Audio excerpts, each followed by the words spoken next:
এলাকা আছে ঝগড়ার চর, এই ঝগড়ার চরকে আমরা শান্তির চরে পরিণত করতে চাই মাননীয় প্রধানমন্ত্রীর নেতৃত্বে। ওনারা জনগণের প্রতিনিধি, আমিও জনগণের প্রতিনিধি, আমাকে আমার ন্যায্য অধিকার দিতে হবে।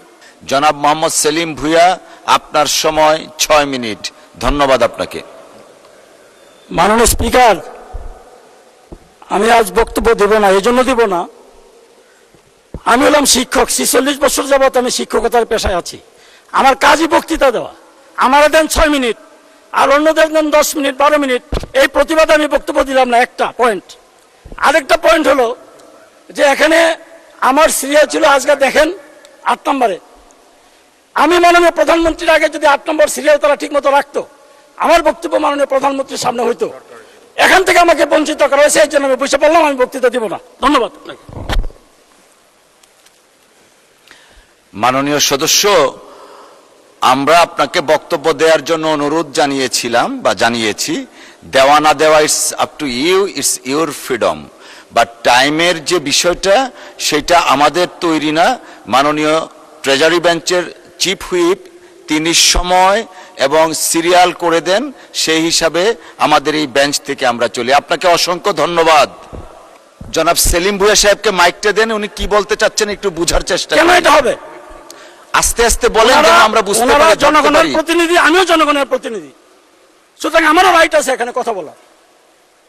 আমাকে আমার ন্যায্য অধিকার দিতে হবে কথা বলার জন্য।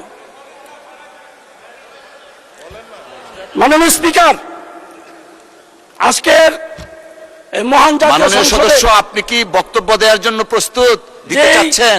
6 মিনিট দেওয়া হলো আপনাকে। যে বাজেট পেশ করা হয়েছে এটা একটা ঐতিহাসিক বাজেট। এই বাজেটের জন্য মাননীয় প্রধানমন্ত্রী এবং মাননীয় অর্থমন্ত্রীকে ধন্যবাদ জানাচ্ছি। এই ঐতিহাসিক বাজেটের উপর বক্তব্য রাখার সুযোগ পেয়েছি, কিন্তু মন খারাপ, ভালোভাবে দিতে পারতেছি না। আজকে এই শিক্ষা খাতকে সর্বোচ্চ অগ্রাধিকার দেওয়ায় আমি আবারও মাননীয় প্রধানমন্ত্রীকে এবং অর্থমন্ত্রীকে ধন্যবাদ জানাচ্ছি। বিগত 17 বছর ফ্যাসিস্ট সরকার শিক্ষা খাতকে ধ্বংস করে দিয়েছে। এই শিক্ষা খাতের উপর যেহেতু সর্বোচ্চ বাজেট, এই জন্যই আমার একটু বক্তব্য বেশি দেওয়ার প্রয়োজন। এই শিক্ষা খাতের বাজেটটা যাতে ঠিক মতো কাজে লাগানো হয়, কারণ এই শিক্ষা খাতে আগে যে বাজেট রাখা হয়েছিল সেই বাজেটে দেখা যায় যে সবচেয়ে বেশি বরাদ্দ রাখা হয়তো প্রশিক্ষণে, শিক্ষকদের প্রশিক্ষণ। মাননীয় স্পিকার, আপনি শুনলেও অবাক হবেন, এই যে শিক্ষকদের প্রশিক্ষণের জন্য যে বাজেট রাখা হতো, শিক্ষার উন্নয়নের জন্য না, শিক্ষকদের প্রশিক্ষণের জন্য।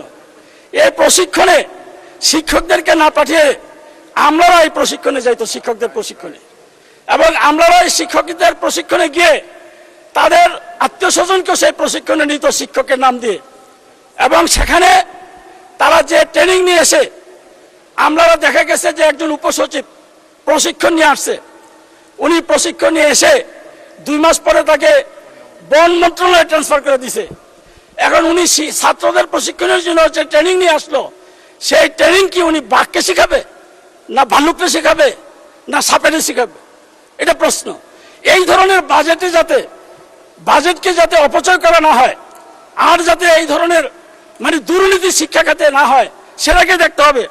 এখানে আপনার আমাদের এত বড় রিস্ক নিয়েছেন এই সরকার যে কিভাবে শিক্ষার উন্নয়ন করা যায়। আপনি দেখেন, এই একটা পত্রিকায় লেখা আছে, পাঠ্য বই মুদ্রণে এনসিটিভিতে ফের সক্রিয় আওয়ামী সিন্ডিকেট। কেন আমাদের কি লোক নাই? আওয়ামী সিন্ডিকেটদের কাছে কেন?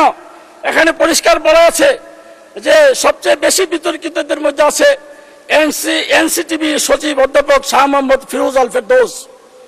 তিনি আওয়ামী লীগের শিক্ষামন্ত্রী, দীপুমনির ঘনিষ্ঠ পানি জাহাঙ্গীর, শাহিদুল কবির, রতন কুমার, নিজামুল হক সিন্ডিকেটেরও সক্রিয় সদস্য ছিলেন। এখন তাকে আবার এখানে কেন এই সুযোগটা দেওয়া হলো? এটা আমার আপনার মাধ্যমে প্রশ্ন।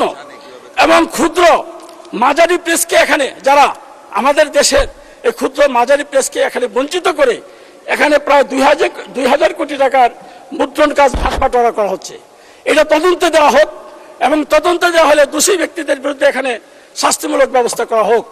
এখানে আমাদের মাননীয় প্রধানমন্ত্রী এবং অর্থমন্ত্রী যেই আপনার টাকাটা রেখেছেন শিক্ষা খাতে, যে 1,36,000 32,606 কোটি টাকা, এই 6 কোটি টাকার সঠিক ব্যবহার করতে হবে।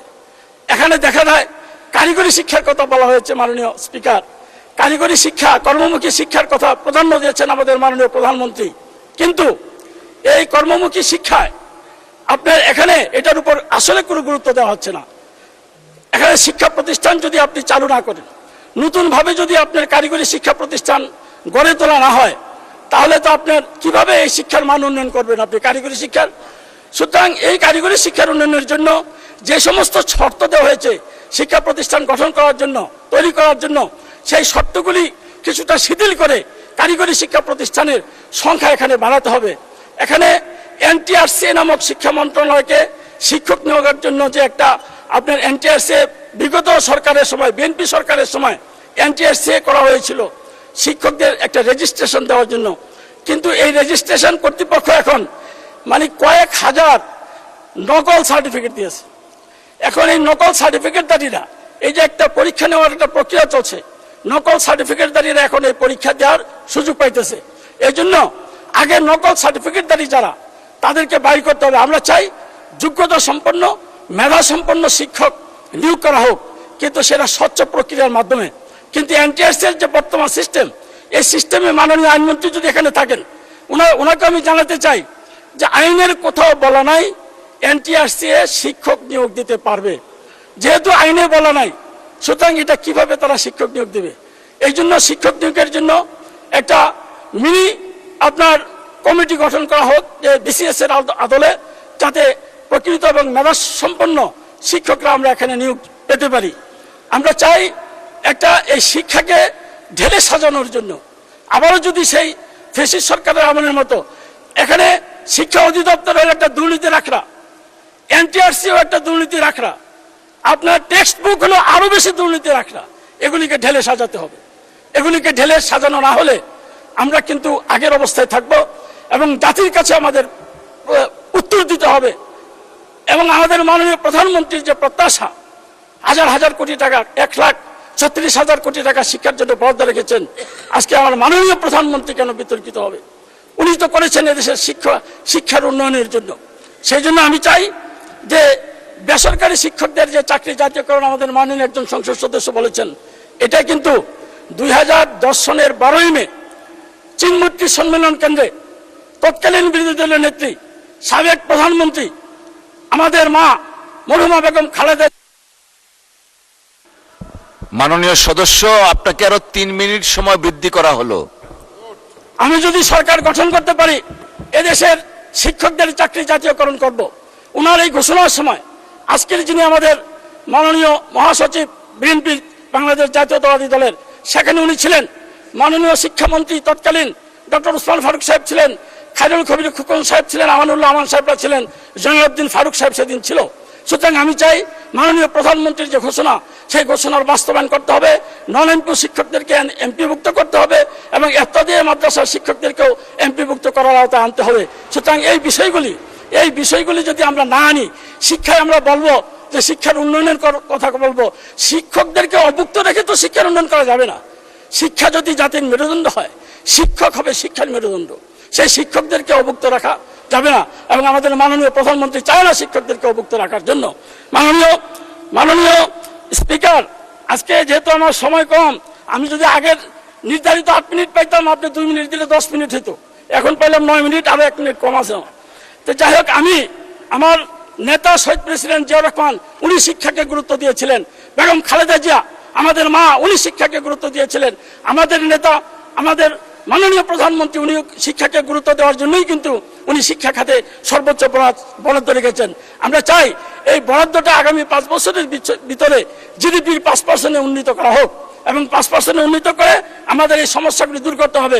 মাননীয় স্বরাষ্ট্রমন্ত্রী এখানে আছেন, আমাদের যে পুলিশ, আমার যে এলাকা, সেই এলাকার পুলিশ প্রশাসন, তাদেরকে যদি বলা হয় যে ইয়াবা ব্যবসায়ীদেরকে ধরেন, ওনারা বলে কিভাবে ধরবো, আমার তো নাই, ওই যে গাড়ি নাই, পরিবহন নাই, তাদেরকে গাড়ি দেন প্রয়োজনে, কিন্তু তাদেরকে ধরার একটা ব্যবস্থা করেন এই মাদক সেবনকারীদের। কিন্তু মাদক সেবন যারা করে, আমাদের পুলিশ বাহিনীর অনেক সদস্য এর মধ্যে জড়িত, ডিলার ব্যবসায়ীদের সাথে তারা সরাসরি জড়িত। সুতরাং এই পুলিশ তো আওয়ামী লীগের পুলিশ, এই প্রশাসন ইউনো ডিসি যারা আছে তারা আওয়ামী লীগের ইউনো ডিসি, তাদেরকে কি করা হয়েছে, হয়তো মতিঝিল থানা থেকে ট্রান্সফার করে আপনি নারায়ণগঞ্জ থানায় দিয়েছেন, কিন্তু এরাই তো, এদের ভিতর থেকে আওয়ামী লীগের গন্ধ যায় নাই। সেই জন্য বাংলাদেশ জাতীয়তাবাদী দলকে বিতর্কিত করার জন্য, বর্তমান সরকারকে বিতর্কিত করার জন্য পুলিশ কাজ করছেন, এই প্রশাসন কাজ করছেন। আমাদের এমপিদের কথা তারা শোনে না, তারা তাদের কাজ দিয়ে ব্যস্ত থাকে। সুতরাং সত্যিকার ভাবে যদি এই বাজেট বাস্তবায়ন করতে হয়, তাহলে এই প্রশাসনকে এবং এই পুলিশ বাহিনীকে জেলে সাজাতে হবে। এই পুলিশ দিয়ে বাংলাদেশের কখনো মঙ্গল আমরা আশা করতে পারি না। মাননীয়